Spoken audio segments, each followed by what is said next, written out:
rest, 'cause I need to know. You say I'll never get your blessing till the day I die. Tough luck, my friend, but no still means no. Why you gotta be so rude?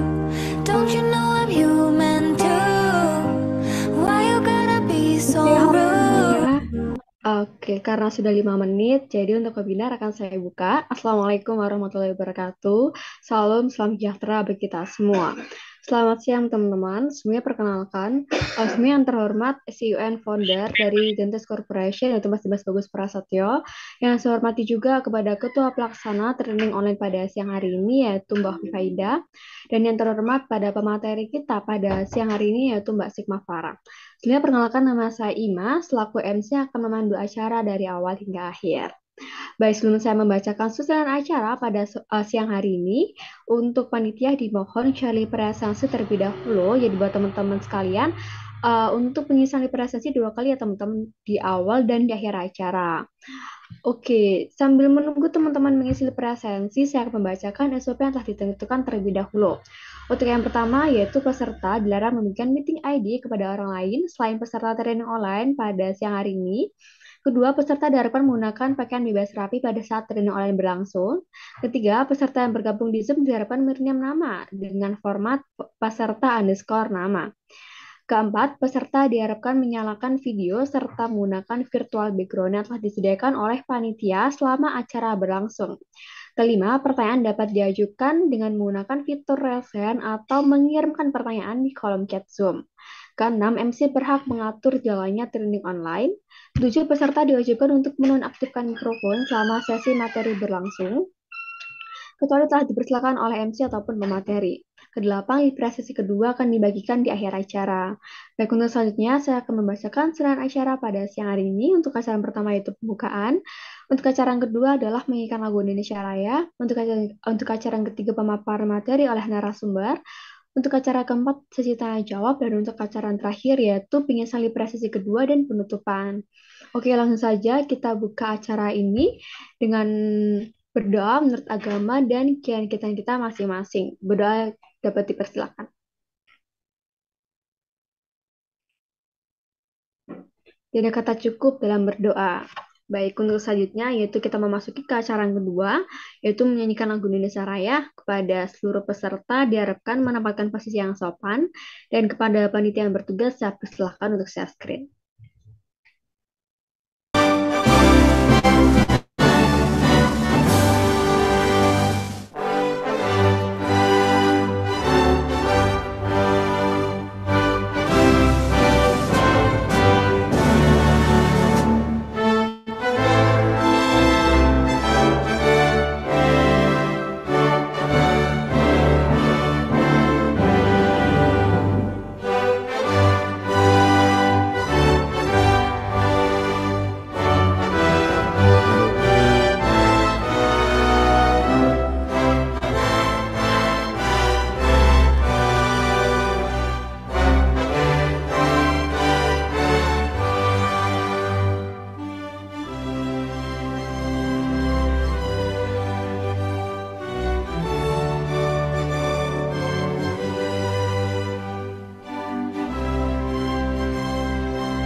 Oke, baik. Terima kasih.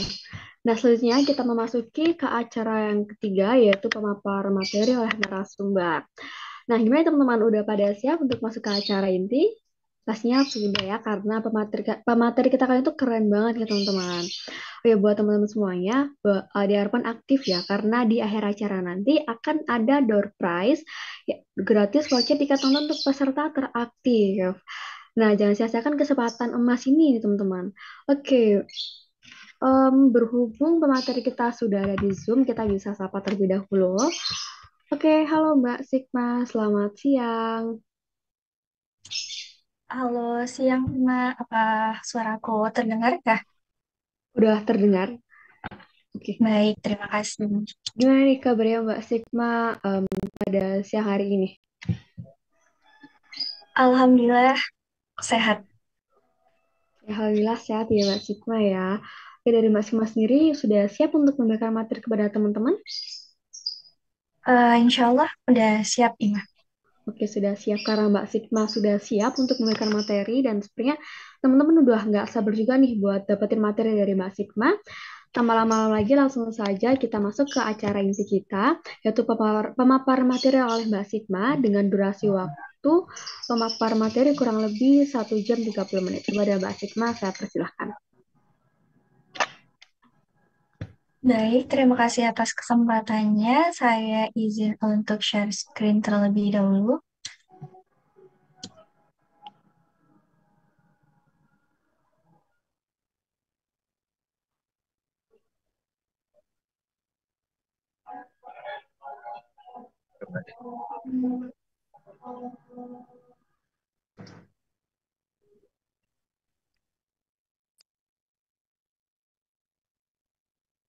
Uh, Dia aku masih loading.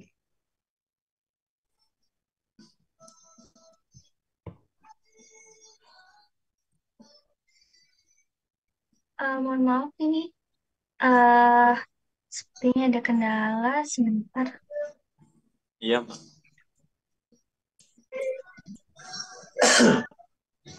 iya, Mbak.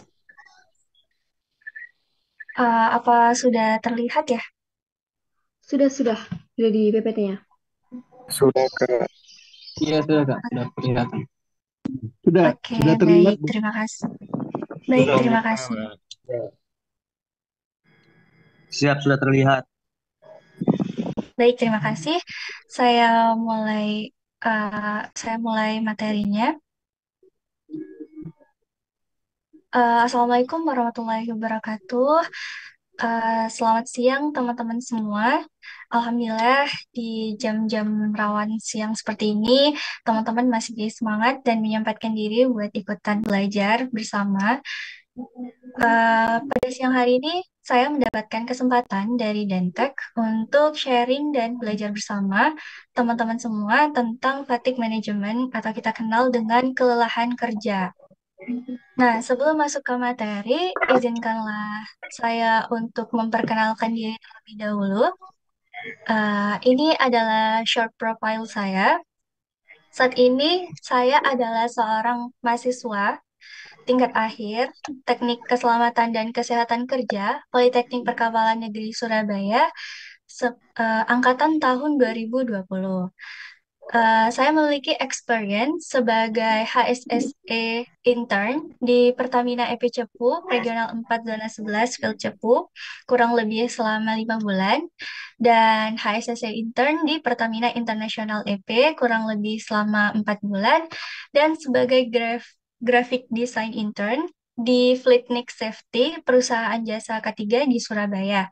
Mungkin di sini agak menyimpang sedikit karena sebagai graphic design, tapi di sini saya juga membantu dalam proyek aplikasi safety digital.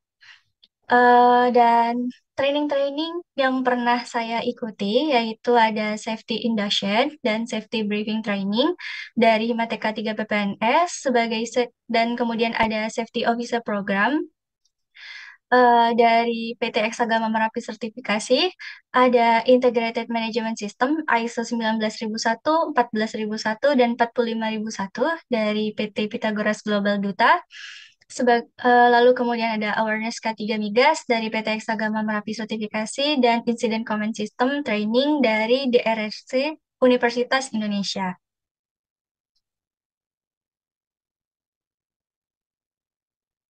Oke, sebelum kita lanjut ke materi terlebih dahulu, teman-teman, karena kita di sini akan belajar tentang K3, tentunya kita juga harus memperhatikan aspek ketiga dalam kegiatan kita kali ini. Oleh karena itu, izinkanlah saya untuk melakukan safety briefing terlebih dahulu.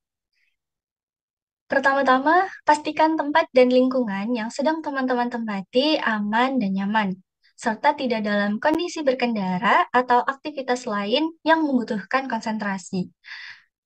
Yang kedua, kenali jalur evakuasi dan titik kumpul apabila terjadi kondisi darurat atau bencana alam.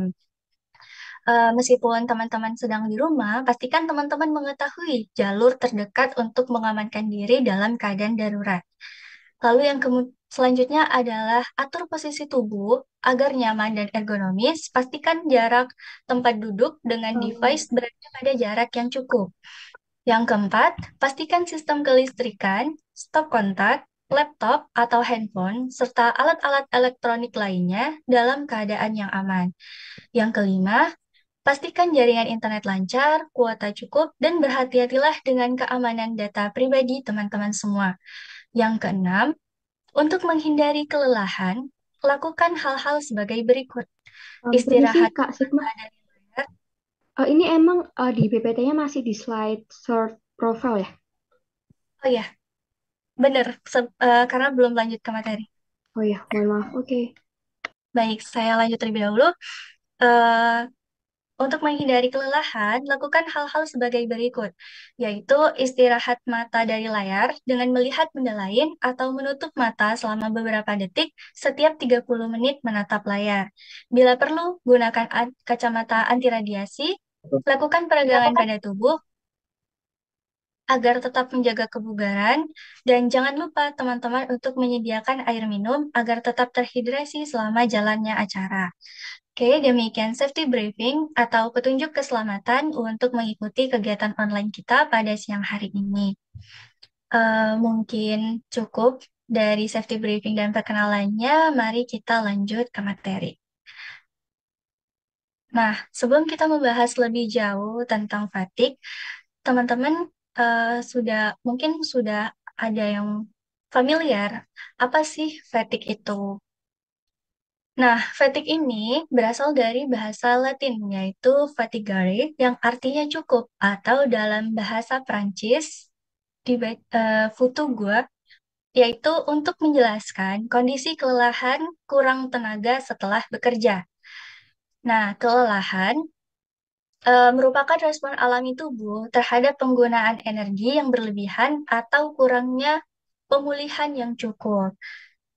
Kalau dalam IOGP report atau International Oil and Gas Producer nomor 626 tahun 2019, eh, untuk menjelaskan fatigue ini tidak mudah karena eh, fatigue ini tidak hanya kondisi kurang tenaga fisik, tetapi juga melibatkan pikiran. Lebih luas dari itu, bahkan merupakan sebuah proses fisiologis sehingga tidak dapat diintervensi dengan hanya memberikan motivasi, pelatihan, ataupun pengalaman. Nah, selanjutnya ini kita akan mengenal tentang jenis-jenis dari fatigue. Jenis-jenis dari fatigue ini ada tiga, teman-teman. Yang pertama yaitu kelelahan fisik. Nah, kelelahan fisik ini terjadi ketika teman-teman merasa lelah setelah aktivitas fisik yang intens atau berkepanjangan. Hal ini bisa disebabkan oleh aktivitas fisik yang berlebihan, kurangnya istirahat, atau kondisi fisik yang buruk. Gejala dari kelelahan fisik ini meliputi otot yang lemah, keterbatasan gerakan, dan perasaan lelah yang terus-menerus. Selanjutnya ada kelelahan mental. Kelelahan mental ini terjadi ketika pikiran terasa lelah atau terbebani secara kognitif. Biasanya hal ini tuh sering terjadi ketika setelah melakukan aktivitas yang membutuhkan konsentrasi tinggi atau pemecahan masalah atau mengambil keputusan yang berat. Ini misalnya contohnya ketika teman-teman kalau di mungkin saat sekolah atau saat kuliah sedang mempersiapkan untuk ujian, biasanya selain mengalami kelelahan fisik, juga mengalami kelelahan mental. Gejala kelelahan mental ini meliputi kesulitan untuk berkonsentrasi, penurunan daya ingat, dan perasaan stres atau tekanan secara emosional. Seperti contoh yang tadi, ketika teman-teman menyiapkan untuk ujian, itu kadang teman-teman tiba-tiba ngeblank. Nah, ini adalah salah satu gejala dari kelelahan mental.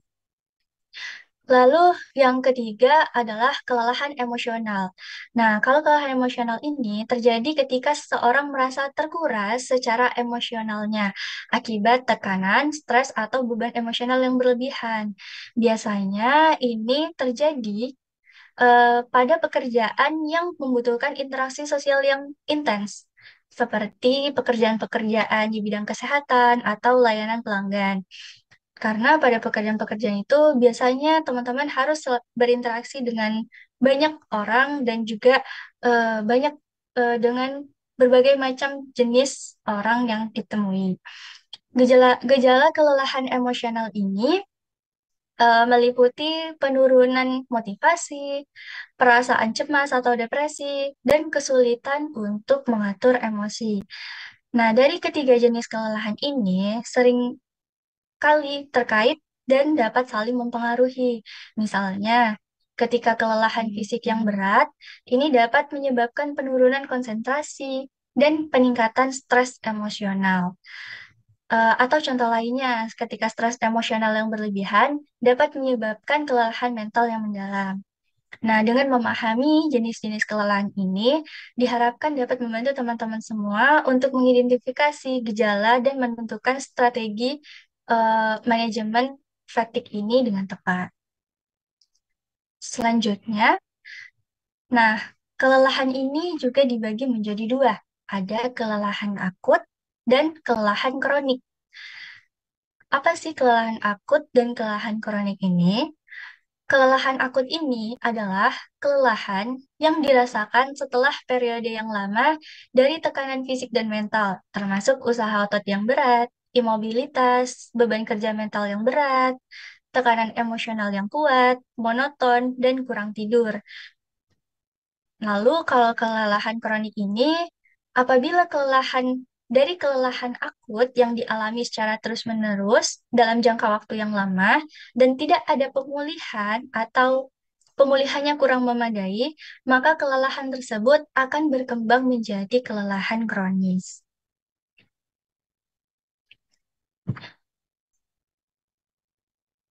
Nah, oleh karena itu penting di setiap pekerjaan untuk menerapkan fatigue management. Apa sih fatigue management itu? Fatigue management adalah serangkaian praktik dan kebijakan yang dirancang untuk mengidentifikasi, mencegah, dan mengurangi dampak negatif kelelahan pada pekerja di tempat kerja.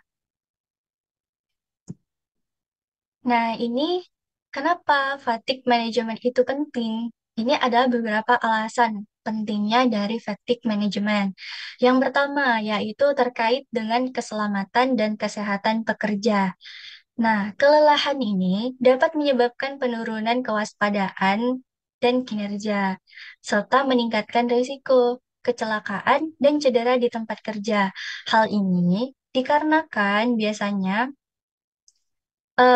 apabila seorang pekerja mengalami fatigue di tempat kerja, eh, dia fokusnya itu berkurang. Nah, seringkali kelelahan kerja ini menjadi akar penyebab dari kecelakaan besar di berbagai industri. Seperti misalnya kalau teman-teman pernah mendengar kecelakaan Chernobyl atau mungkin kecelakaan Texas City, itu salah satu kecelakaan yang akar penyebabnya disebabkan oleh kelelahan atau fatigue. Selain itu, dalam data HSE UK tahun 2021, kelelahan ini berkontribusi 20% dari kecelakaan di jalan utama dan menyebabkan biaya keuangan hingga 115 sampai 240 pound sterling. Nah, oleh karena itu, manajemen kelelahan ini perlu agar mampu mengurangi resiko ini. Lalu yang kedua, kenapa fatigue management ini penting? Karena dia mempengaruhi produktivitas seorang pekerja di perusahaan atau di tempat kerja. Pekerja yang merasa lelah cenderung memiliki kinerja yang menurun dan kurang efisien serta kurang fokus dalam bekerja. Dengan mengelola kelelahan, perusahaan dapat meningkatkan produktivitas pekerja dan hasil secara keseluruhan. Lalu yang ketiga, pengurangan risiko kecelakaan dan biaya. Nah, tentunya ini salah satu hal yang penting kenapa fatigue management di perusahaan itu sangat diperlukan. Karena kelelahan yang dapat mengganggu kewaspadaan dan reaksi dari pekerja ini dapat memicu adanya kecelakaan kerja, dapat meningkatkan risiko kecelakaan di tempat kerja. Kecelakaan ini tentunya bermacam-macam variasinya. Ada kecelakaan tingkat rendah, sedang, maupun tinggi. Eh, Bagaimanapun kecelakaan itu, ini dapat berdampak juga pada biaya ke perusahaan. Misalnya, kalau terjadi kecelakaan itu ada perlu penanganan khusus. Ini juga berpengaruh. Adalah dampaknya dari fatigue ini. Lalu yang keempat adalah peningkatan kualitas kerja. Nah, karena kelelahan kerja ini dapat menyebabkan penurunan kinerja dalam hal produktivitas, kualitas kerja, dan efisiensi, maka fatigue manajemen ini penting untuk diterapkan. Pekerja yang merasa lelah biasanya itu cenderung lebih banyak pembuat kesalahan, terus mengalami kesulitan untuk berkonsentrasi, dan biasanya mengalami penurunan kemampuan kognitif. Penurunan kinerja ini dapat berdampak negatif pada hasil kerja dan meningkatkan biaya produksi dan mengurangi kepuasan dari pelanggan juga. Lalu yang kelima, kesejahteraan pekerja. Kelelahan yang berkepanjangan dapat berdampak negatif pada kesejahteraan fisik dan mental pekerja. Dengan memprioritaskan manajemen kelelahan, perusahaan dapat menciptakan lingkungan kerja yang mendukung kesehatan dan kesejahteraan pekerja mereka. Nah, ini adalah beberapa dampak-dampak dari fatigue tersebut. Yang pertama, untuk fatigue fisik, secara fisik, kelelahan yang berkelanjutan ini dapat meningkatkan risiko terjadinya gangguan fisik seperti penyakit jantung, diabetes, obesitas, dan menurunkan sistem kekebalan tubuh. Biasanya kalau teman-teman mungkin sering mengalami kalau misalnya lagi capek, ini sering kali kayak jadi nggak kebal gitu, sering kali mudah terserang penyakit. Terus yang kedua, dampak kesehatan pada mental. Kelelahan dapat menyebabkan masalah kesehatan mental seperti stres, kecemasan, dan depresi. Ini juga dapat mempengaruhi konsentrasi, memori, dan kemampuan pengambilan keputusan. Lalu yang ketiga, dampak kesehatan terhadap eh, kelelahan secara emosional. Kelelahan yang terus-menerus ini dapat menyebabkan perubahan suasana hati, iritabilitas, dan perasaan putus asa. Nah, ini mungkin sering kali teman-teman juga mengalami kalau misalnya lagi capek itu suasana hatinya tuh mudah berubah, kayak bawaannya itu eh, emosi terus. Ini adalah salah satu dampaknya. Nah, ini dampak pada kinerja. Yang pertama, kurangnya produktivitas seperti yang disebutkan di slide sebelumnya, dan juga ada risiko kecelakaan. Lalu yang ketiga ada penurunan kualitas kerja. Nah, ini adalah faktor-faktor penyebab dari fatigue. Scott membagi faktor-faktor penyebab fatigue itu menjadi tiga hal. Yang pertama ada faktor individu, yang kedua ada faktor yang berhubungan dengan pekerjaan, dan yang ketiga ada faktor lain yang tidak berhubungan dengan pekerjaan. Nah, contohnya nih, kalau misalnya faktor individu, misalnya itu ada umur, status kesehatan, dan kemampuan beradaptasi. Nah, umur ini dapat mempengaruhi kelelahan di tempat kerja karena seiring bertambahnya umur, ada terjadi perubahan fisiologis dan psikologis pada manusia itu sendiri atau terhadap pekerja. Nah, seiring bertambahnya usia, tubuh yang mengalami perubahan fisik dapat mempengaruhi tingkat energi dan ketahanan. Misalnya penurunan stamina fisik dan kepadatan tulang, serta peningkatan risiko penyakit kronis dan misalnya seperti penyakit jantung. Nah, ini dapat membuat pekerjaan terasa lebih melelahkan bagi orang yang lebih tua. Nah, ada juga status kesehatan. Status kesehatan seseorang ini dapat mempengaruhi juga terhadap tingkat kelelahan di tempat kerja karena adanya interaksi kompleks antara kondisi kesehatan fisik ini dengan tuntutan pekerjaan dan lingkungan kerja. Eh, Orang yang dengan kondisi fisik yang buruk, misalnya seseorang itu status kesehatannya mengalami penyakit kronis atau misalnya cedera fisik atau kondisi medis yang terbatas, ini mungkin mungkin sekali mengalami kelelahan fisik yang lebih besar saat melakukan pekerjaan sehari-hari. Kondisi kesehatan yang membatasi aktivitas fisik atau membutuhkan penggunaan energi tambahan, ini juga dapat menyebabkan peningkatan kelelahan. Nah, lalu yang kedua, ada faktor yang berhubungan dengan pekerjaan. Ini contohnya ada lamanya bekerja shift dan waktu kerja, atau jadwal waktu kerja yang tidak teratur, terus tipe pekerjaan yang dilakukan, dan pekerjaan yang menuntut terus-menerus. Nah, ini kenapa jadwal kerja ini juga berpengaruh terhadap fatigue. Jadwal kerja yang tidak teratur ini misalnya seperti bekerja di shift malam atau bergiliran, ini biasanya mengganggu ritme alami tubuh dan menyebabkan gangguan tidur. Nah, biasanya kalau misalnya shiftnya itu ganti-ganti, itu eh, tidurnya itu agak berantakan ya mungkin ya teman-teman. Nah, pekerja yang sering berubah-ubah jadwal kerja cenderung mengalami kelelahan kronis dan kesulitan untuk beradaptasi dengan pola tidur yang konsisten. Lalu untuk beban kerja yang berlebihan. Nah, beban kerja yang berlebihan ini baik dari segi kuantitasnya ataupun kualitasnya, ini dapat menyebabkan stres dan kelelahan yang signifikan. Pekerja yang merasa tertekan oleh beban kerja yang tinggi, ini cenderung mengalami peningkatan risiko kelelahan mental dan emosional. Lalu juga lingkungan kerja yang tidak nyaman. Nah, ini juga mempengaruhi terhadap fatigue ternyata teman-teman. Lingkungan kerja yang tidak nyaman, misalnya ini contohnya seperti suhu yang tidak nyaman, pencahayaannya yang kurang, atau kebisingan. Kalau misalnya teman-teman bekerja di tempat yang bising, nah ini dapat menyebabkan kelelahan fisik dan mental. Faktor-faktor lingkungan yang tidak nyaman dapat mengganggu konsentrasi, mengganggu tidur, dan meningkatkan tingkat stres pekerja. Lalu untuk faktor lain yang tidak berhubungan ini, ada contohnya di sini waktu tidur, kurangnya waktu tidur.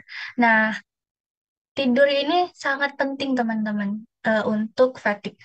Kurangnya tidur ini, pekerja yang tidak mendapatkan jumlah tidur yang cukup, ini cenderung mengalami kelelahan fisik dan mental yang lebih besar. Hal ini dapat disebabkan oleh pola tidur yang nggak teratur, lalu gangguan tidur atau mengalami gangguan tidur seperti insomnia, terus waktu tidur terganggu oleh hal-hal eksternal lainnya ini juga berpengaruh. Lalu yang mungkin yang tidak masuk di dalam slide ini ada ketidakseimbangan kehidupan pekerjaan dan keluarga. Nah, ini ketidakseimbangan antara tuntutan pekerjaan dan kebutuhan keluarga dapat menyebabkan stres dan kelelahan yang signifikan juga. Pekerja yang merasa sulit menjaga keseimbangan antara pekerjaan dan kehidupan pribadinya ini cenderung mengalami peningkatan risiko kelelahan mental dan emosional. Terus faktor lain yang tidak berhubungan dengan pekerjaan ini ada yang tidak masuk di dalam slide, itu mungkin ada kurangnya aktivitas fisik. Nah, gaya hidup yang kurang aktif dan kurangnya olahraga dapat menyebabkan kelelahan fisik dan menurunkan tingkat energi. Pekerja yang menghabiskan banyak waktu dalam posisi duduk atau melakukan pekerjaan yang kurang memerlukan aktivitas fisik cenderung mengalami penurunan kebugaran fisik dan meningkatkan resiko kelelahan. Oke, dengan memahami faktor-faktor yang tadi kita sebutkan, ini penting untuk mengidentifikasi penyebab kelelahan di tempat kerja dan mengambil langkah-langkah yang diperlukan untuk mengelola dan mengurangi kelelahan pekerja. Lalu di sini ada, lalu gimana sih kita mengidentifikasi dan mengevaluasi resiko dari fatigue ini?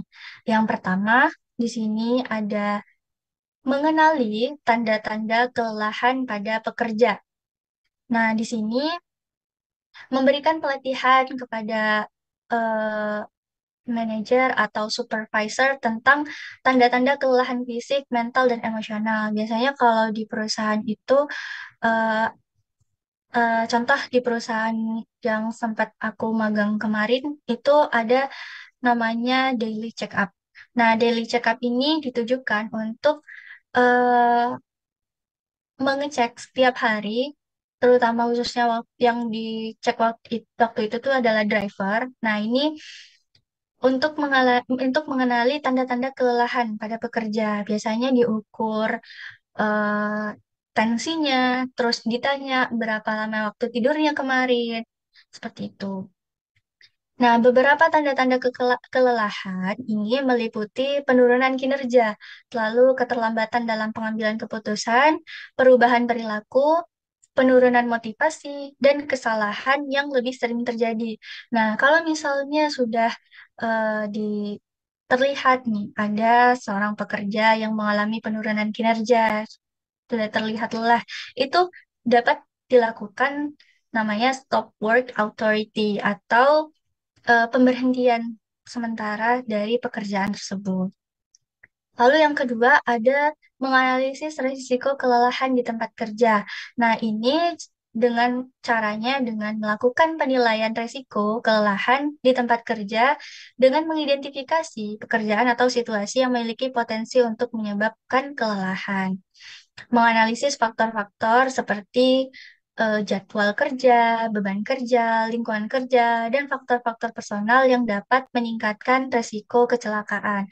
Nah, setelah kita mengenali tanda-tanda kelelahan dari pekerjanya, kita juga perlu menganalisis resiko kelelahan di tempat kerja, mulai dari kita perhatikan jam kerjanya, kita perhatikan pergantian shift-nya, seperti itu. Lalu yang ketiga, menggunakan alat atau metode evaluasi tingkat kelelahan. Nah, ini eh, setahu saya, sepengetahuan saya, alat untuk mengukur kelelahan ini belum ada yang pasti langsung mengukur tingkat kelelahannya. Tapi ada beberapa alat-alat yang dapat membantu untuk untuk mengukur apa namanya, mengukur indikasi-indikasi kelelahan pekerja. Nah, biasanya selama ini untuk mengukur tingkat kelelahan itu menggunakan survei atau kuesioner. Biasanya langsung kuesioner terhadap pekerja, lalu nanti dilakukan evaluasi tingkat kelelahan pekerjanya secara subjektif. Nah, survei ini biasanya mencangkup pertanyaan-pertanyaan tentang tingkat energi, kualitas tidur, dan tingkat stres yang dialami oleh pekerja. Lalu menggunakan skala penilaian kelelahan yang telah teruji untuk mengukur tingkat kelelahan secara objektifnya. Lalu kemudian dengan menggabungkan pendekatan secara subjektif dan objektif tersebut dalam identifikasi dan evaluasi risiko kelelahan, perusahaan kemudian nanti dapat memperoleh pemahaman yang lebih komprehensif tentang tingkat kelelahan dari pekerjanya dan mampu untuk mengambil langkah-langkah yang sesuai untuk mengelola dan mengurangi dari resiko fatigue tersebut.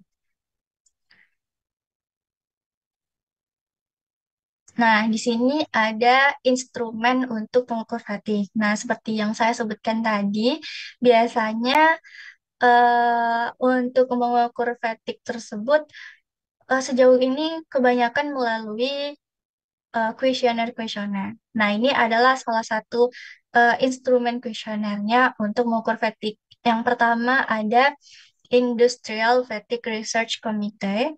Ini kuesioner ini bertujuan untuk mengetahui semua perasaan yang tidak menyenangkan pada pekerja yang mengalami kelelahan. Nah, kalau IFRC ini biasanya itu ada 30 pertanyaan yang harus dijawab oleh pekerja. Lalu yang kedua ada Fatigue Assessment Scale atau disingkat FAS.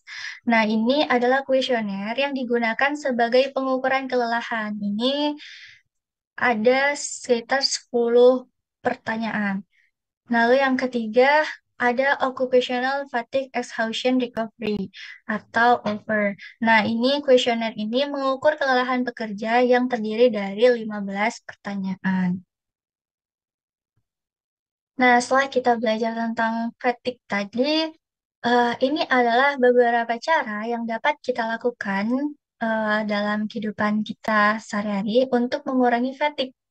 Yang pertama yaitu dengan manajemen waktu yang efektif. Nah, ini diharapkan teman-teman untuk memprioritaskan tugas-tugas yang paling penting dan mendesak. Nah, gunakan teknik manajemen waktu seperti metode Pomodoro untuk memecah waktu kerja menjadi periode fokus dan istirahat. Lalu teman-teman atur jadwal kerja dengan bijak untuk menghindari beban kerja yang berlebihan. Lalu yang kedua, eh, untuk mengatur tidur yang berkualitas. Nah, ini penting teman-teman, tidur yang berkualitas. Walaupun eh, kuantitas tidurnya mungkin lama, ini belum tentu tidurnya itu berkualitas. Kadang kalau misalnya tidur yang terlalu lama, mungkin teman-teman juga masih mengalami, mungkin pernah mengalami sudah tidur, tapi masih merasa lelah. Nah, ini bisa salah satu indikasi dari tidur yang tidak berkualitas. Nah, ini caranya dengan tetapkan rutinitas tidur yang konsisten dengan waktu tidur yang cukup setiap malam. Lalu hindari konsumsi kafein dan makanan berat menjelang tidur. Lalu ciptakan lingkungan tidur yang nyaman dan tenang di kamar tidur. Nah, ini penting untuk meningkatkan kualitas tidur. Biasanya kualitas apa namanya? Biasanya kalau lingkungan tidurnya nyaman, tentu ini kualitas tidurnya juga semakin tinggi. Lalu yang ketiga ada perhatikan asupan makanan dan minuman. Nah, ini juga penting konsumsi makanan yang seimbang, yang kaya nutrisi untuk menjaga energi dan kesehatan. Lalu minum cukup air setiap hari untuk menjaga hidrasi tubuh. Nah, ini teman-teman biasanya kalau misalnya kadang seringkali kalau berangkat kerja mungkin atau berangkat ke kampus ini seringkali lupa untuk sarapan. Nah, ini juga perlu diperhatikan teman-teman. Lalu yang keempat, ambil istirahat yang cukup. Pastikan untuk mengambil istirahat reguler selama hari kerja, termasuk istirahat makan siang dan istirahat singkat di antara sesi kerja yang panjang. Lalu memanfaatkan cuti atau liburan untuk benar-benar beristirahat dan menyegarkan pikiran dan tubuh. Nah, ini kadang teman-teman mungkin kalau misalnya teman-teman yang workaholic itu seringkali waktu istirahatnya tetap dipakai untuk kerja. Nah, ini juga bisa memicu fatigue, memicu fatigue. Nah, kalau misalnya ada waktu istirahat itu sebaiknya digunakan untuk istirahat. Ke idealnya untuk waktu istirahat ini biasanya 4 jam kerja, lalu kemudian 1 jam istirahat, lalu kerja 4 jam kerja lagi kemudian. Lalu yang kemudian ada latihan fisik. Nah, ini lakukan latihan fisik secara teratur seperti berjalan kaki, berlari, bersepeda untuk meningkatkan energi dan mengurangi stres. Nah, ini latihan fisik ini diharapkan untuk menjaga kebugaran dari teman-teman sehingga tidak mudah merasakan kelelahan. Manfaatkan waktu istirahat untuk bergerak seperti berdiri atau berjalan-jalan singkat di sekitar tempat kerja. Lalu yang keenam ada teknik relaksasi. Nah, teknik relaksasi ini seperti meditasi, pernapasan dalam, atau visualisasi untuk meredakan stres dan meningkatkan rasa kesejahteraan. Luangkan waktu untuk melakukan aktivitas yang menyenangkan dan melepaskan stres di luar jam kerja, seperti mendengar musik, membaca buku, atau bermain hobi. Nah, ini untuk mengurangi dari fatigue mental atau fatigue emosional. Lalu yang ketujuh yaitu komunikasi dan kolaborasi. Nah, ini juga penting bagi teman-teman yang bekerja atau mungkin juga di kampus berkomunikasi dengan teman atau rekan kerja ini jika sudah merasa terlalu terbebani atau memerlukan bantuan, ini teman-teman harus speak up ya teman. Harus speak up teman-teman. Nah, berkolaborasi dengan rekan kerja untuk membagi beban kerja dan mendukung satu sama lain dalam mengelola stres kerja. Nah, ini adalah contoh-contoh kasus kecelakaan yang berhubungan dengan fatigue.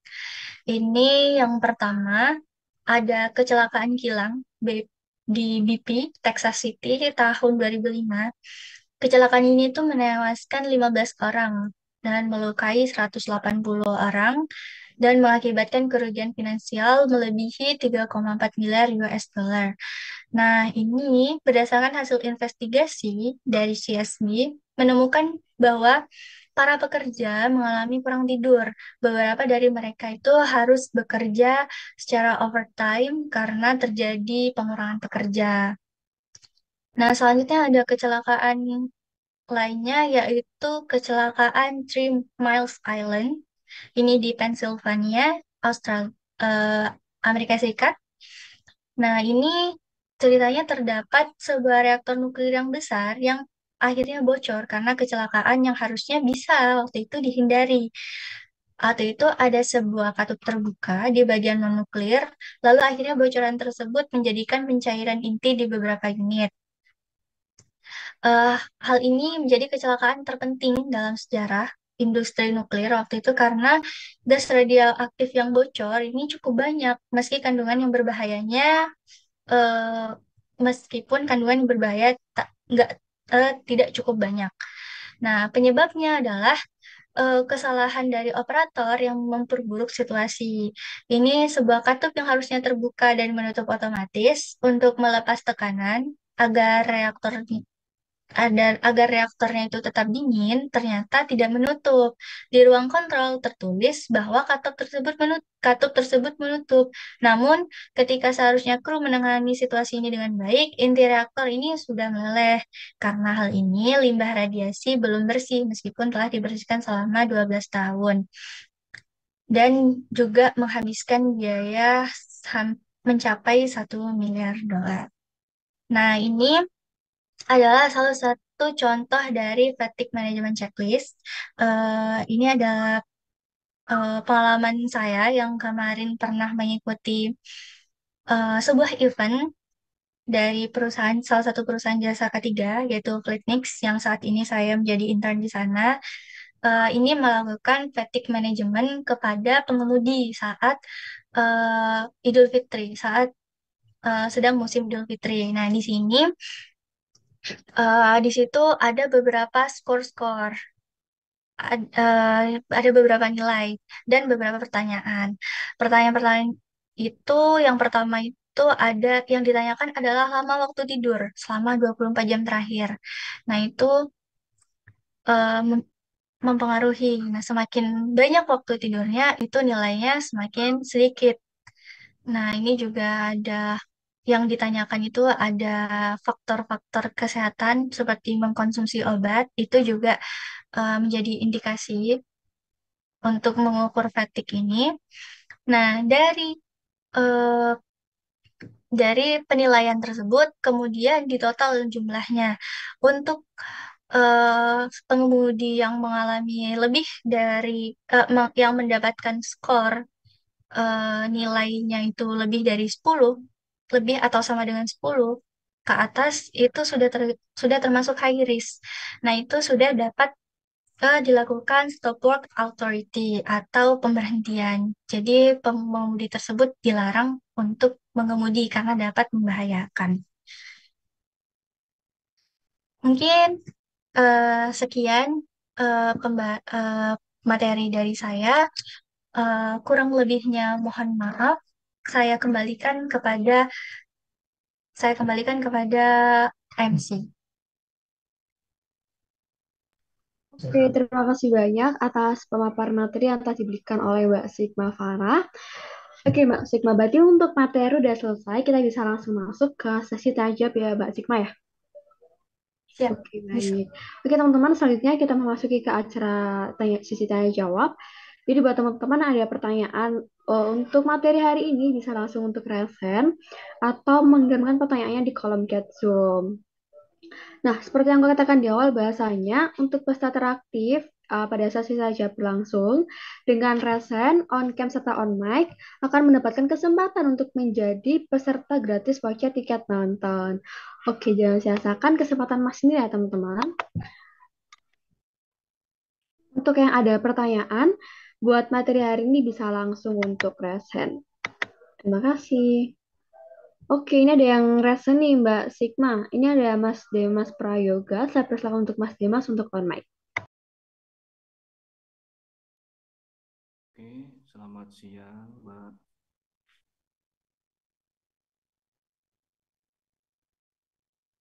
Selamat siang.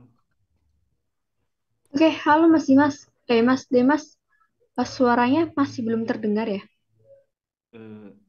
Sudah terdengar? Cek, cek.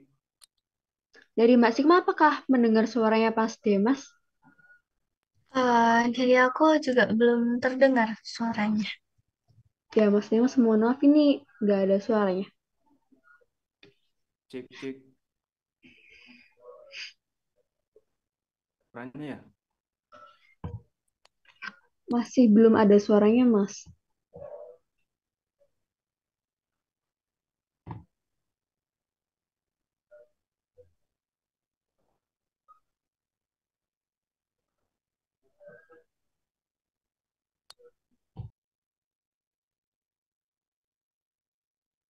Cek, cek.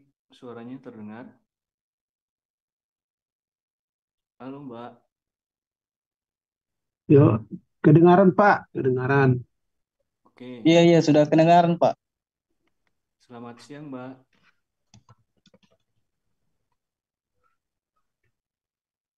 Sudah terdengar ya? Kedengaran, Mas. Lanjut, Mas. Ya, udah kedengaran, Mas. Lanjut. Perkenalkan, nama saya Demas Prayoga. Saya mahasiswa Teknik Elektro Universitas Jenderal Ahmad Yani. Juga salah satu bagian dari HSE dari PLN Geothermal Kamojang. Izin bertanya, Mbak, soal metode fetish ini. Tadi kan ada checklistnya ya? Nah, Iya. checklistnya itu apakah berdasarkan regulasi K3 atau yang dibuat dari internal perusahaan? Mas, mohon maaf, ini saya boleh langsung menjawab, MC? Iya, boleh banget Mbak Sima kalau misalnya memang langsung mau dijawab. Oke. Ini Mas yang dimaksud sama Masnya checklist yang saya tunjukkan di akhir tadi ya, Mas? Iya, betul, Mbak. Oke, ini kalau checklist yang saya tunjukkan terakhir tadi itu dari internal perusahaan Plitnix. Jadi mereka eh, mendesain form yang dapat digunakan untuk mengukur tingkat kelelahan dari pengemudi, begitu, Mas.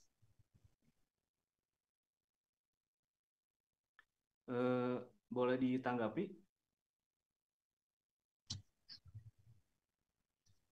Boleh, Mas, silakan.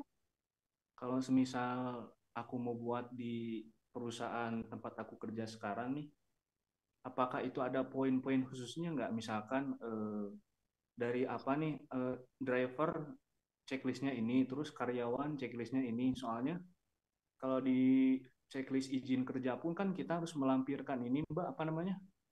Surat keterangan dokter ya. Nah, ketika surat keterangan dokter itu kan tidak ada checklistnya, hanya menerangkan bahwa nama vendor siapa, kemudian keadaan kondisinya seperti apa, dan tensinya misalkan berapa, misalkan kalau di checklist dari vendor itu gitu. Nah, kalau kita mau bikin sendiri nih, point of view-nya apa aja ya? Baik, Mas Dimas, saya izin menanggapi ya. Eh, Mungkin boleh dijeda sebentar karena di tempat saya sedang azan. Ya, boleh Mbak Sik. Oke, terima kasih.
Oke, baik. Saya akan menanggapi pertanyaannya untuk Mas Dimas.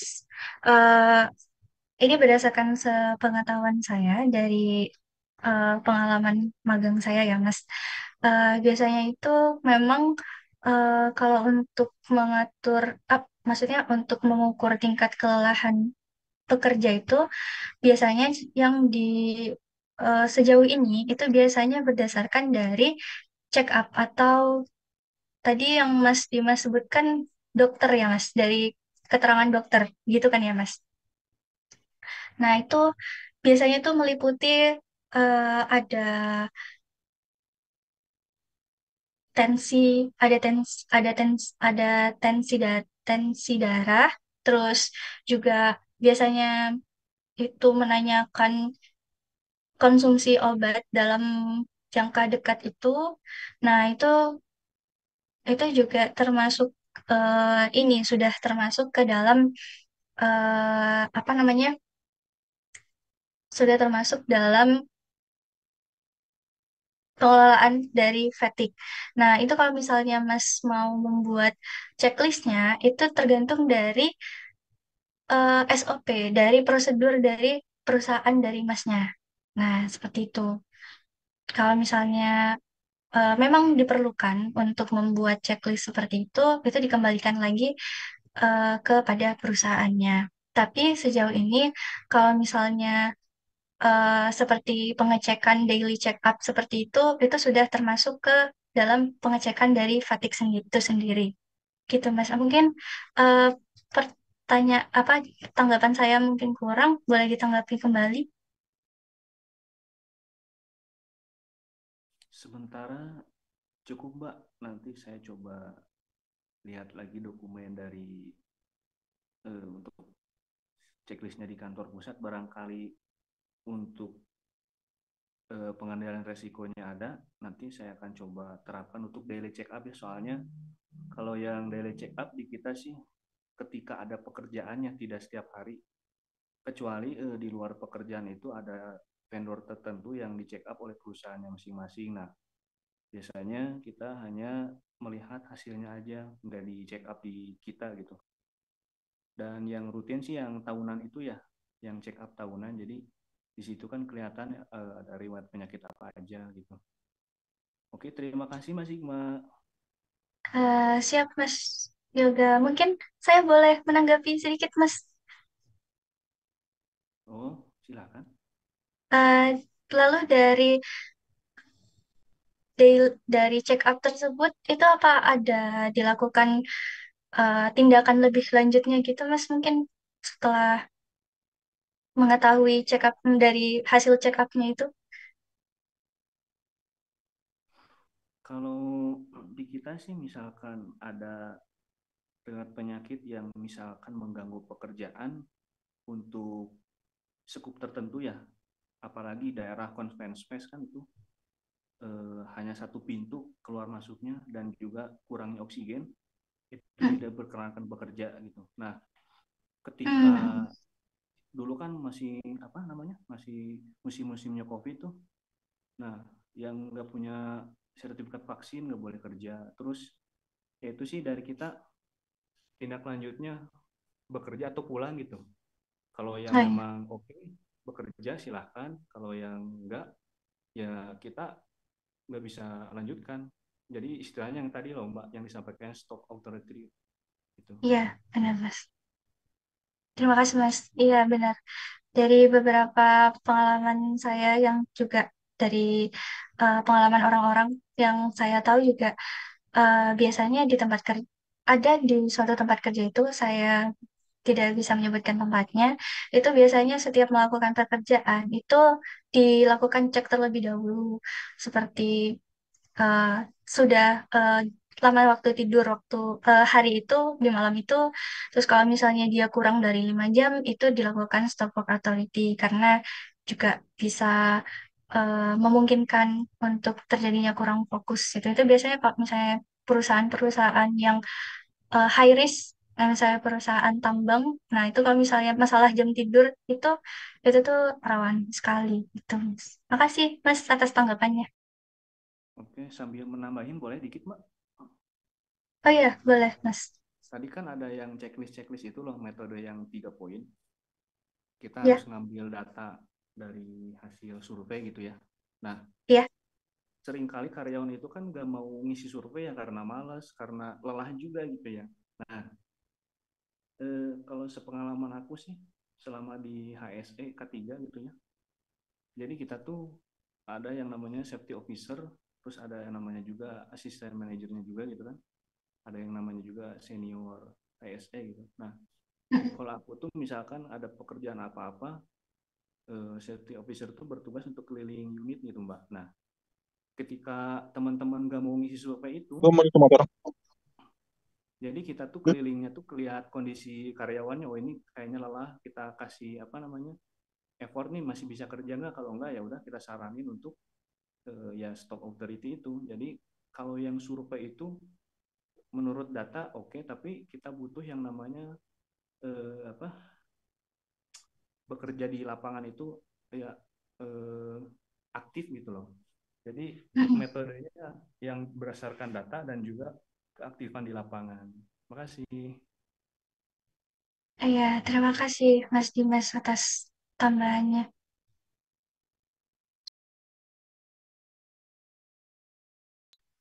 Oke, terima kasih banyak untuk Mas Dimas Prayoga atas feedback dan pertanyaannya. Oke, teman-teman yang ada pertanyaan, saya persilahkan untuk bisa langsung resen atau mengirimkan pertanyaannya di kolom chat Zoom. Oke, ini ada yang resen lagi dari Kak Afdiansyah Putra. Saya persilakan buat Kak Afdiansyah untuk on mic. Oke, sebelumnya suara saya terdengar jelas nggak, Kak? Sudah terdengar sangat jelas. Ya. Izin bertanya, sebelumnya nama saya Afdian Saputra. Eh, saya ingin menanggapi soal identifikasi dan evaluasi risiko fatigue ya. Itu kan ada 3 poin. Pertama ada tanda-tanda kelelahan pada pekerja, menganalisis risiko kelelahan. Yang ketiga ada menggunakan alat atau metode. Nah, untuk ketiganya sebenarnya saya udah saya gunakan ya di perusahaan karena saya juga kebetulan kuliah sambil bekerja.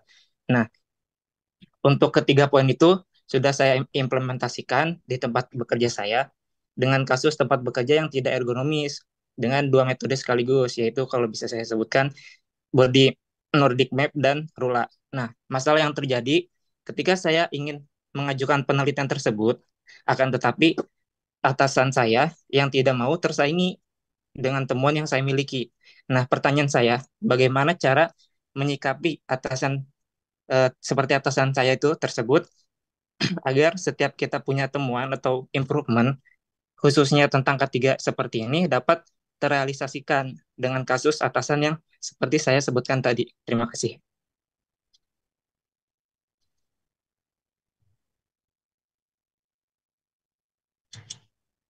Boleh langsung ditanggapi, MC? Boleh, Mbak Sigma.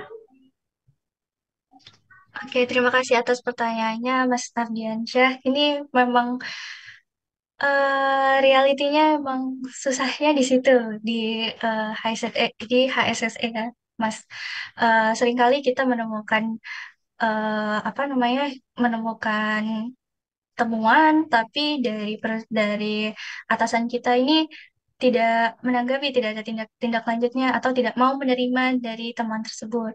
Ya, mungkin salah satu cara yang bisa kita lakukan adalah eh, dengan komunikasi ini dengan memperbaiki komunikasi dengan atasannya. Mungkin kita nggak bisa langsung kayak, Pak, ini ada temuan seperti ini.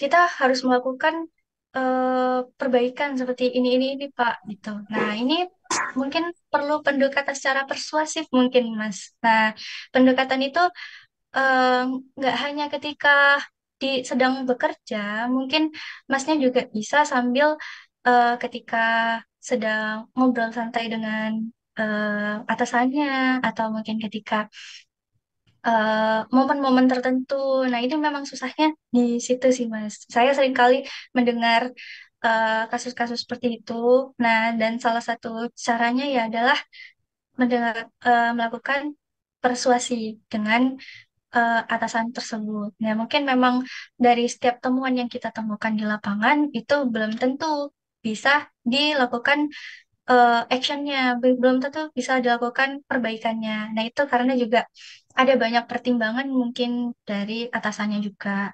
Nah, kalau misalnya dari masnya ingin ada eh, ingin memberikan masukan terhadap manajemen atau kepada atasannya, bisa dilakukan dengan cara yang seperti saya sebutkan tadi, dilakukan dengan persuasi terlebih dahulu.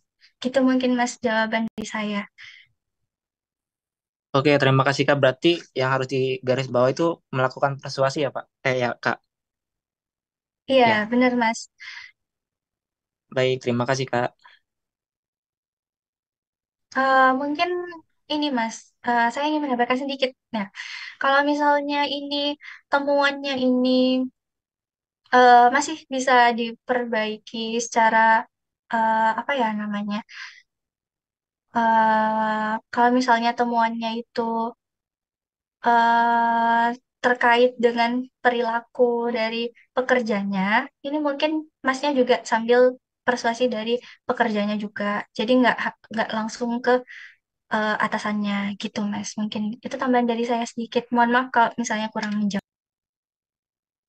Oke, terima kasih Kak. Oke, terima kasih Kak Afrian Syah Putra atas pertanyaannya.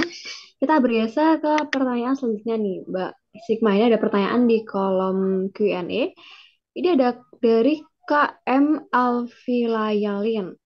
Izin untuk bertanya sebagai insan yang bergerak di bidang pelayanan jasa fatigue atau kelelahan menjadi hal yang tidak terelakkan. Maka, apa konsep ataupun tindakan yang perlu dilakukan perusahaan dan individu untuk meminimalisir fatigue ini? Karena saya paham betul untuk mencapai target perusahaan atau unit kesatuan dalam bidang tertentu akan menekan seminimalisir jumlah karyawan untuk melakukan jumlah pekerjaan yang banyak untuk menghasilkan hasil yang besar pula. Terima kasih.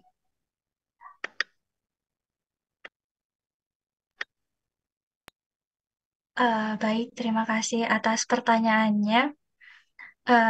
Ini juga merupakan pertanyaan yang juga sering saya temui ketika suatu perusahaan itu eh, meminimalisir dari jumlah karyawannya, tetapi jumlah pekerjaannya itu juga banyak. Nah, mungkin ini perlu dilakukan manajemen fatigue dari perusahaannya itu lebih lanjut ya. Mungkin perlu ada perubahan prosedur juga dari perusahaannya eh, dan dilakukan langkah pengendalian.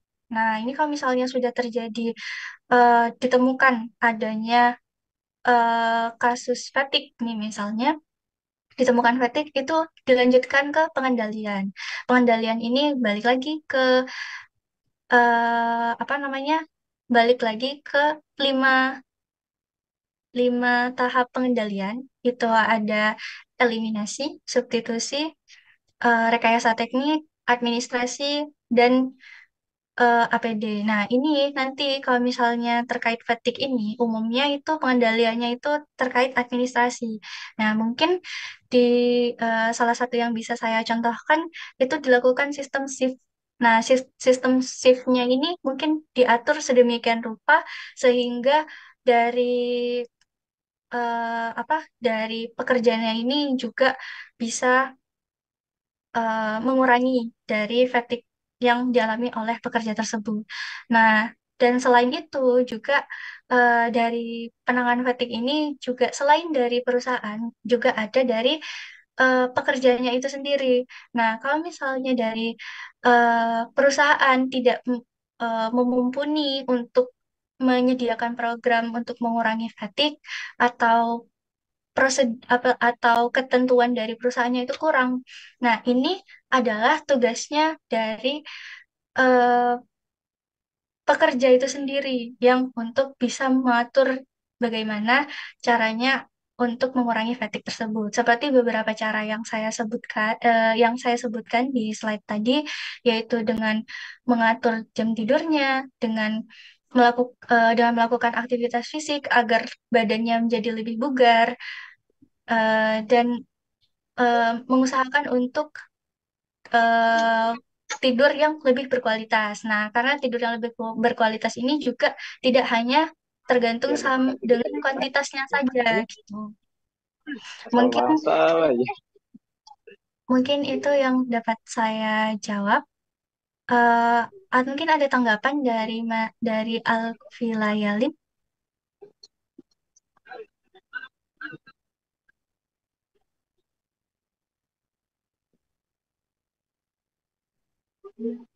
Oke, dari Kak Alvila Yalin, apakah ada tanggapan atau sudah cukup menjawab nih jawaban dari Mbak Sigma Farah? Tidak ada, Min. Terima kasih banyak. Oke, terima kasih atas pertanyaannya Kak Alvila Yalin. Oke, Mbak Sigma Farah, kita bergeser ke pertanyaan selanjutnya nih. Nah, pertanyaan selanjutnya masih ada keterkaitan dengan pertanyaan sebelumnya. Jadi ini pertanyaan dari Kak Muhammad Ardiansah. Cara untuk mendapatkan jam tidur yang berkualitas dan tidak mudah kelelahan saat bekerja itu bagaimana ya, Mbak? Ya, sudah. Oke, oke, terima kasih atas pertanyaannya. Ini cara supaya mendapatkan jam tidur yang berkualitas dan tidak mudah kelelahan saat bekerja itu bagaimana? Nah, ini saya dapatkan dari salah satu program di tempat magang saya waktu itu. Itu perusahaan itu melakukan berbagai aktivitas fisik yang eh, menunjang untuk memperbaiki dari kualitas tidur. Nah, biasanya kualitas tidur ini juga dia itu dipengaruhi oleh kalau misalnya orang tersebut banyak melakukan aktivitas fisik seperti berolahraga. Nah, itu salah satu juga bentuk dari untuk meningkatkan kualitas tidurnya. Nah, biasanya orang-orang yang suka berolahraga itu mood tidurnya itu menjadi apa namanya mudah gitu, maksudnya mudah untuk tidur dan ketika bangun tidur itu juga jadinya seger gitu. Nah itu biasanya orang-orang yang suka berolahraga mungkin dari situ itu diatur untuk olahraganya. Nah selain itu untuk meningkatkan kualitas tidur ini juga menurut saya yang berpengaruh itu adalah lingkungan tidurnya. Nah biasanya lingkungan tidur dengan eh, dengan lampu yang maksudnya dengan tidur di tempat yang gelap. Nah, itu biasanya juga lebih lebih mempengaruhi dari kualitas tidurnya gitu. Itu sepengetahuan saya. Terima kasih. Mungkin ada tanggapan?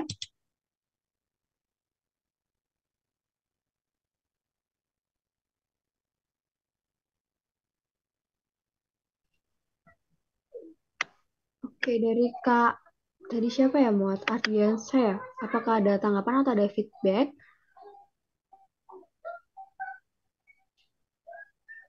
Oke, jika tidak ada tanggapan, kita mungkin bisa tunggu tanggapannya sembari untuk next pertanyaan ya Mbak Sigma Farah.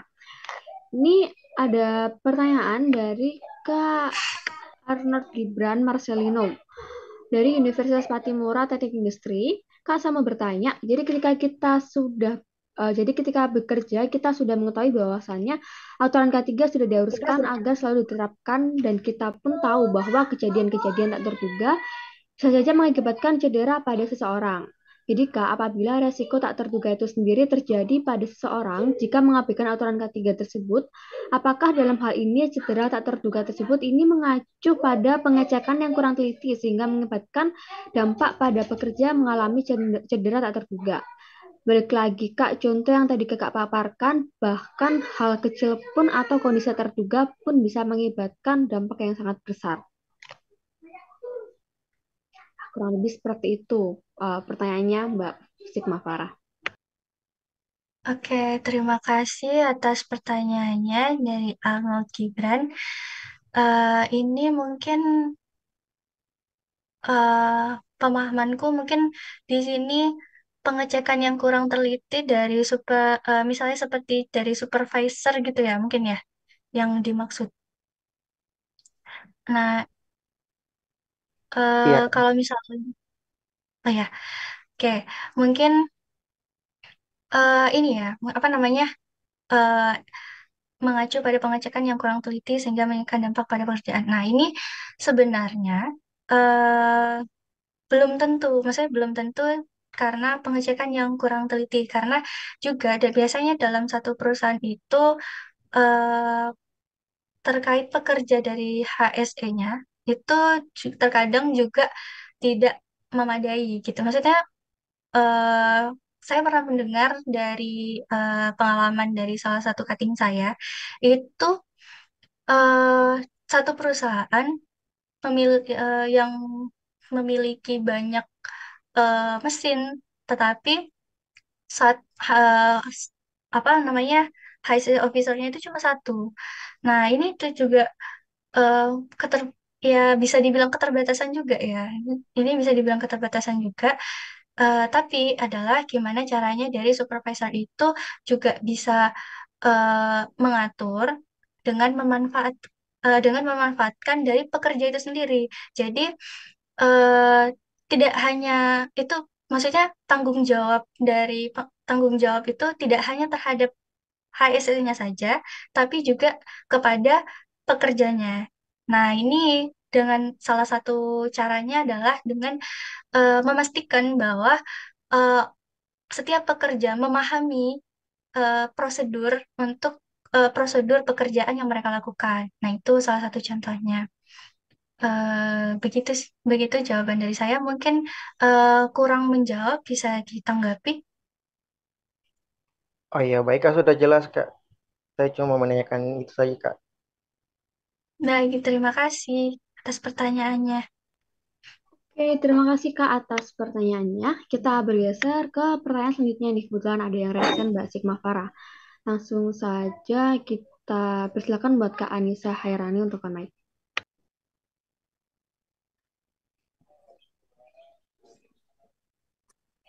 Terima kasih. Mohon maaf off cam karena lagi di luar. Izin bertanya ya Mbak, bagaimana cara kita sebagai ketiga di rumah sakit untuk mengendalikan angka kecelakaan kerja tertusuk jarum suntik, terutama pada nakes, yang penyebab utamanya itu karena fatigue atau kelelahan kerja? Terima kasih. Baik, terima kasih Mbak Anissa atas pertanyaannya. Dari MC, apa boleh saya langsung tanggapi? Ya, boleh banget Mbak Sigma Farah. Oke, baik. Terima kasih Mas. Terima kasih Mbak Anissa atas pertanyaannya. Ini sejujurnya ini saya juga baru ya, maksudnya mengetahui apa mengetahui bidang K3 rumah sakit. Nah, ini mungkin ya memang sering kali terjadi kecelakaan kerja ketusuk jarum suntik terhadap nakes. Penyebab utamanya adalah kelelahan kerja. Nah, mungkin dari Mbak Anissa sendiri, saya juga mau memastikan untuk shift kerjanya itu menurut Mbak Anissa pengaturannya itu sudah cukup atau bagaimana Mbak Anissa? Sudah cukup karena kalau di kita itu ada 3 shift ya Mbak, pagi, siang, sama malam. Jadi 6 jam bekerja. Dari jam 7 sampai jam 2. Oke, baik Mbak Anissa. Berarti kalau di sini yang dapat saya tangkap, berarti ini adalah faktor dari individu sendiri, individu masing-masing ya Mbak, untuk fatiknya. Berarti bukan karena dari kurangnya waktu untuk istirahat atau bagaimana. Ini berarti eh, dari individu masing-masing yang perlu mengatur untuk mengurangi fatigue tersebut. Jadi misalnya tadi kalau misalnya dari jam kerjanya sudah memadai, mungkin dari masing-masing orangnya ini adalah perlu kesadaran untuk juga mengatur waktu kerjanya, untuk mengatur waktu istirahatnya agar mengurangi dari fatigue itu sendiri. Jadi kalau menurut saya ini lebih ke kesadaran diri dari masing-masing nakes, dari masing-masing pekerjanya gitu aja Mbak. Untuk mengatur bagaimana untuk mengurangi kelelahannya. Mungkin kalau jawaban saya kurang menjawab, bisa ditanggapi Mbak Anissa. Baik, cukup. Terima kasih. Oke, Baik, terima kasih terima banyak Kak kasih. Anissa atas pertanyaannya. Oke, Mbak Sigma Farah, ini ada pertanyaan lagi nih di Q&A. Ada pertanyaan dari Kak Andrian Syah.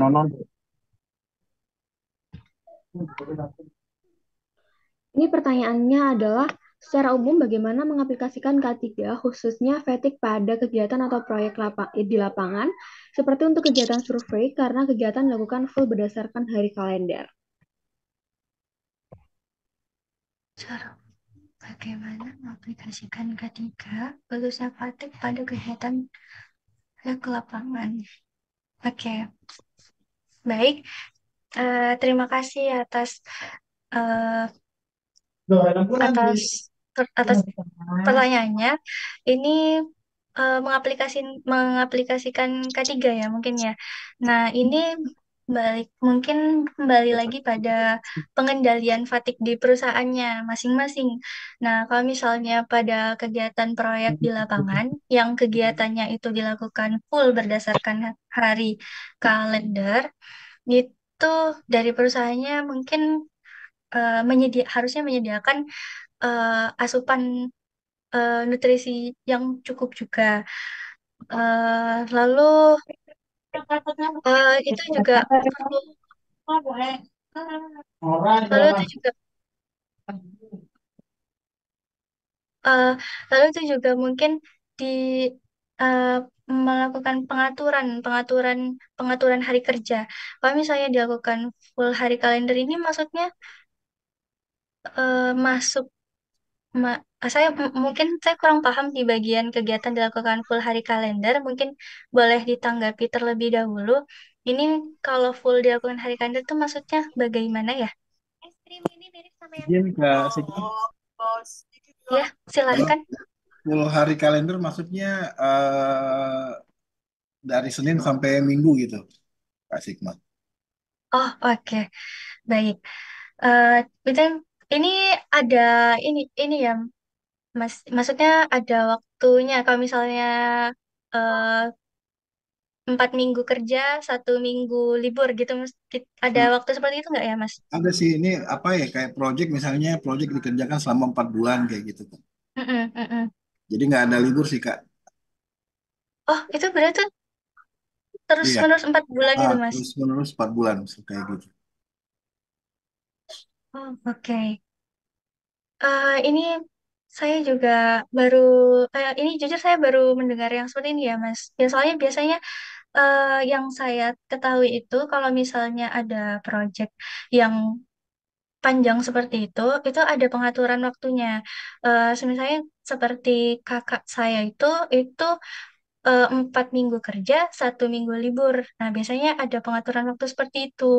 Nah, kalau kalau kasusnya seperti ini, itu langsung 4 bulan nonstop.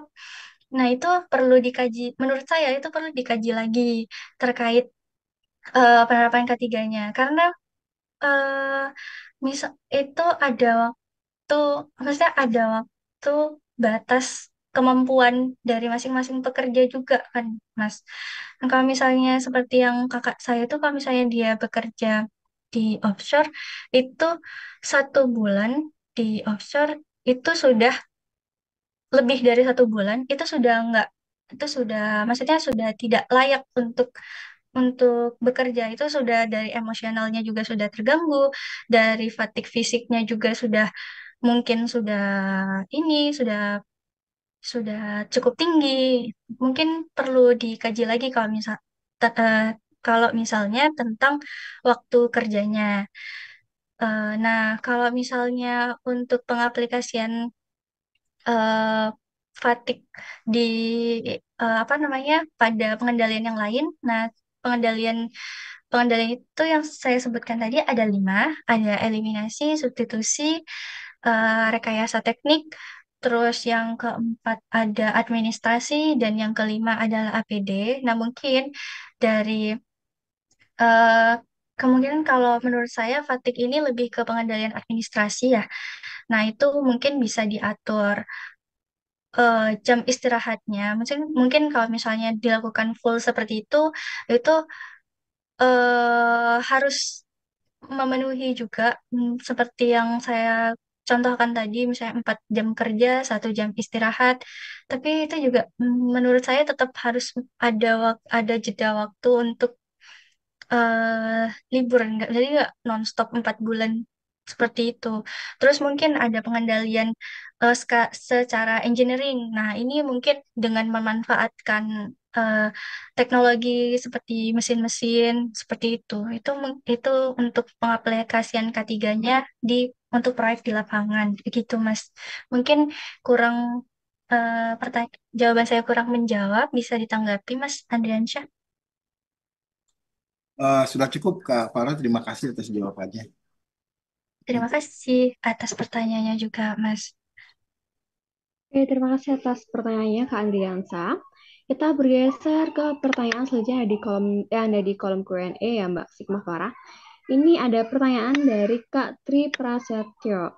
Untuk pemulihan terkait fatigue akut dan kronik, apakah pemulihannya sama atau berbeda? Lalu apakah istirahat pada siang hari seperti tidur menjadi salah satu solusi untuk mengurangi fatigue akut atau kronik? Kurang lebih seperti itu pertanyaannya Mbak Farah.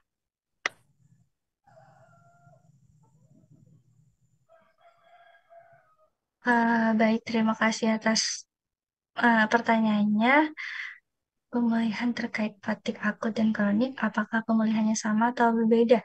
Lalu, apakah istirahat pada saat itu? Oh ya, oke. Terima kasih atas pertanyaannya. Di sini, sepanjang pengetahuan saya, untuk pemulihan terkait fatigue akut dan kronik ini sudah berbeda penanganannya. Kalau misalnya fatigue akut ini mungkin lebih ke apa namanya lebih simple untuk penanganannya, yaitu dengan pemulihan kembali seperti eh, apa namanya seperti pemulihan kembali. Nah, kalau misalnya untuk yang kronik ini mungkin sudah membutuhkan eh, sudah membutuhkan eh, tenaga khusus untuk membantu dari pemulihan. Nah, ini kalau misalnya kronik itu mungkin kan sudah dia dari fisiknya sudah terganggu dan dari emosionalnya juga sudah terganggu. Nah, ini mungkin perlu tenaga ahli seperti misalnya dokter atau dari dari psikolog juga, dari pengamat psikologi industri juga itu juga eh, mungkin seperti itu untuk pemulihannya. Lalu apakah istirahat pada siang hari seperti tidur menjadi salah satu solusi untuk mengurangi fatigue? Nah, ini berdasarkan pengetahuan saya, eh, benar ini masih siang siang hari itu tidur di siang hari itu benar-benar maksudnya itu berpengaruh banget untuk produktivitas kemudian di di hari kerja waktu itu. Itu seperti kalau saya sebutnya itu namanya power nap. Nah, jadi dengan tidur di siang hari itu bisa memulihkan energi. Nah, kalau yang sepanjang saya tahu di beberapa negara itu justru sudah menyediakan fasilitas bagi pekerjanya untuk eh, tidur beberapa saat di siang hari. Nah, mungkin itu bisa juga diterapkan di beberapa perusahaan di Indonesia juga. Semoga bisa diterapkan di Indonesia juga. Demikian yang dapat saya tanggapi. Mungkin ada yang kurang menjawab, boleh ditanggapi oleh Mas Tri Prasetyo. Ya, Kak, cukup, Kak. Terima kasih, Kak. Oke, terima kasih atas pertanyaannya Kak Tri Prasetyo. Karena sudah pukul 15.28, maka untuk sesi tanya jawab bisa kami akhiri ya Mbak Sigma Farah ya, karena waktunya juga udah habis. Oke, jadi buat teman-teman yang pertanyaannya masih belum terjawab oleh pemateri, mungkin bisa ditanyakan di next webinar yang akan mendatang. Oke, teman-teman masuki ke acara yang terakhir, yaitu penyesali presisi yang kedua dan penutupan. Sebenarnya saya masukkan terima kasih banyak kepada Mbak Sigma Farah selaku pemateri kita pada siang hingga sore hari ini yang sudah memberikan materi yang sangat insightful sekali dan pengalamannya, serta saya ucapkan terima kasih banyak juga kepada teman-teman peserta yang sudah menyimak materi dari awal hingga akhir. Oke, untuk presensi, saya persilakan kepada panitia untuk mengirimkan presensinya di kolom chat Zoom. Jadi buat teman-teman untuk pilih presensi bisa diisi 2 kali ya teman-teman, yaitu di awal dan di akhir acara. Nah di akhir acara ini teman-teman bisa segera mengisi presensi. Sambil menunggu teman-teman mengisi presensi yang keduanya, aku mau umumin peserta yang mendapatkan door prize gratis voucher tiket nonton. Jadi mendapatkan door prize gratis voucher tiket nonton ini adalah peserta teraktif yang tanya dengan resen, on cam, serta on mic. Oke, tanpa lama-lama lagi kita bisa langsung umumin siapa kira-kira pesertanya yang mendapatkan gratis voucher tiket nonton ya. Oke, saya ucapkan selamat kepada Mas Demas Prayoga yang sudah menjadi peserta teraktif dan mendapatkan gratis voucher tiket nonton. Halo Mas Demas, apakah masih ada di Zoom? Ya, masih ada. Oke, mungkin Mas Demas ini ya, kita mau ngobrol sebentar nih buat Mas Demas. Oke, gimana nih Mas Demas, pesan dan kesan di webinar sore hingga sore hari ini? Alhamdulillah banget gitu ya dari teman-teman dan juga Mbak Sigma yang udah memberikan materi yang sangat bermanfaat sekali, karena materi ini berkesinambungan dengan pekerjaan aku juga di lapangan. Terus lagi karena di kampus pun nggak ada materi yang intern mengenai K3 ini, jadi bahan untuk di-sharing lagi gitu ke teman-teman mahasiswa yang lain dan juga ke teman-teman pekerjaan lain juga di unit yang aku sedang operasikan gitu. Terima kasih juga buat teman-teman yang penanya, selain aku juga menjadi bahan wawasan juga. Oke, paling segitu aja.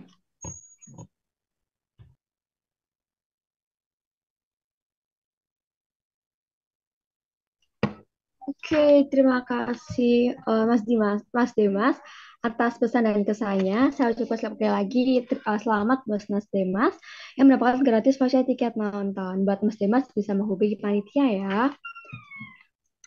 Oke teman-teman. Oke, baik Mas Demas. Oke teman-teman, apakah sudah selesai untuk mengisi presensi yang keduanya? Jika sudah selesai, bisa ketik 1 di kolom chat Zoom.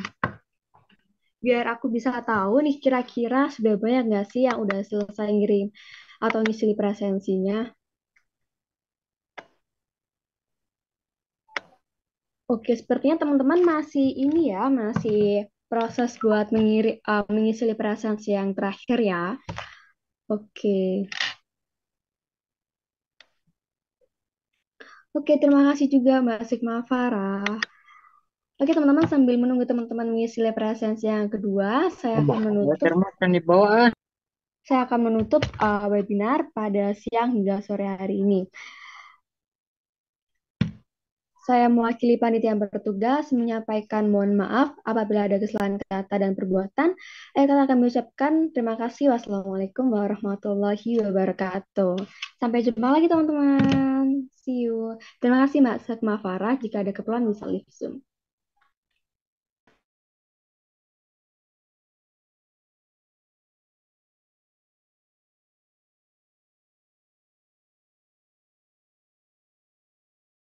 I can tell where the journey will end,